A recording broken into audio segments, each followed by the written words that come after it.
How to sell a used chipper. When it comes to selling a used chipper, The best place to do this is on Truck and Trailer. it is advised that as much information is given as possible about the item being sold, and information pertaining to the following points will go a long way in helping you to sell your machine. Sellers must provide all the basic listing information relating to application, make, price, hours of operation, and year. When it comes to providing a detailed description of the unit, sellers should explain the reason for the sale of the chipper and provide information related to its past working life.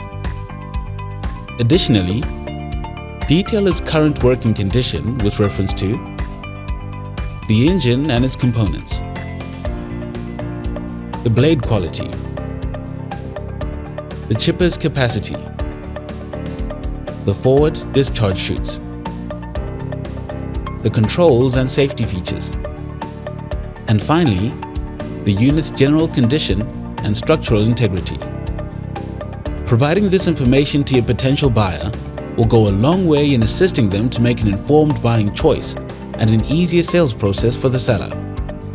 Sell your trucks, machinery, and equipment on Truck and Trailer, South Africa's leading commercial marketplace for trucks, machinery, and equipment.